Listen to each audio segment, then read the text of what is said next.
Where the mind is without fear. इस poem को Rabindranath sir ने लिखा है और ये पब्लिश हुई थी गीतांजलि में 1910 में। और ओरिजिनल पोएम का ये जो नाम था, चिट्टो चिटा वसेन्यू, ये बंगाली वर्जन में सबसे पहले लिखा गया था और फिर इसको पब्लिश किया गया इंग्लिश में 1912 में। और ये ऑल्सो नोन एज सॉन्ग 35, तो ये सॉन्ग 35 के नाम से भी ये फेमस है। ये रविंद्रनाथ टैगोर सर की नई और आज़ाद भारत की सोच है। जिस वक्त इस पोएम को लिखा गया था, उस वक्त इंडिया पर ब्रिटिशर्स का रोल था। ये पोएम उनसे आज़ाद होकर एक नए निर्माण के बारे में है।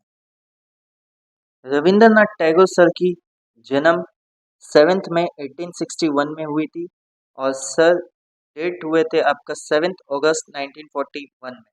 और इनको जो है द बार्ड ऑफ बंगाल और गुरुदेव के नाम से भी पुकारा जाता है। ये पोएट भी थे, म्यूजिशियन भी थे और आर्टिस्ट भी थे।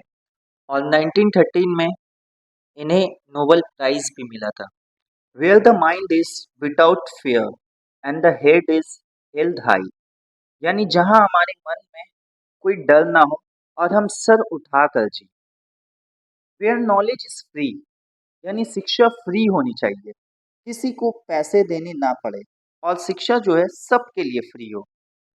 Where the world has not been broken up into fragments, यानी कि जहां हमारी जो दुनिया है वो छोटे छोटे टुकड़ों में ना बटे। बाय नैरो डोमेस्टिक वॉल्स, कुछ छोटी घरेलू सोच के कारण, यानी जेंडर का कोई भेदभाव ना हो, मेन वोमेन सब एक बराबर हो, और ना ही कास्ट या फिर रिलीजन जैसे चीजें के कारण भेदभाव हो, सब एक साथ मिलकर रहे। एक ऐसी दुनिया हमें चाहिए where word come out from the depths of truth, जहाँ जो शब्द बोले जाते हैं बिल्कुल सच हो, कोई झूठ ना हो, बल्कि जो सच की गहराई हो वहां से निकले और सब सच के रास्ते चले।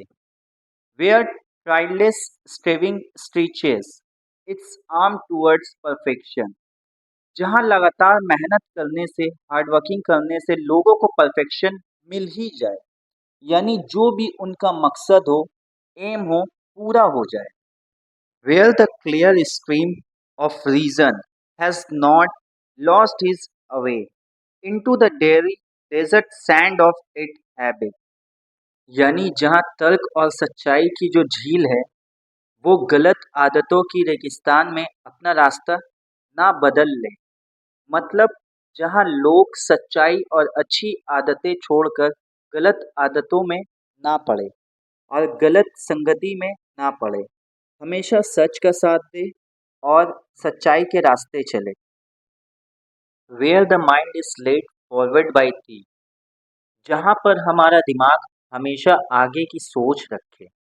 Into ever winding thought and action, मतलब एक्स्ट्रा ऑर्डिनरी करने की सोच हो, एवर वाइंडिंग थाउट हो और उस पर एक्शन ले सके। Into that heaven of freedom my father let my country away, यहाँ पे पोएट गॉड से प्रे कर रहे हैं कि हमारी कंट्री को उठाओ, जगाओ इतनी हाइट पर कि हमें हेवन ऑफ फ्रीडम फील हो,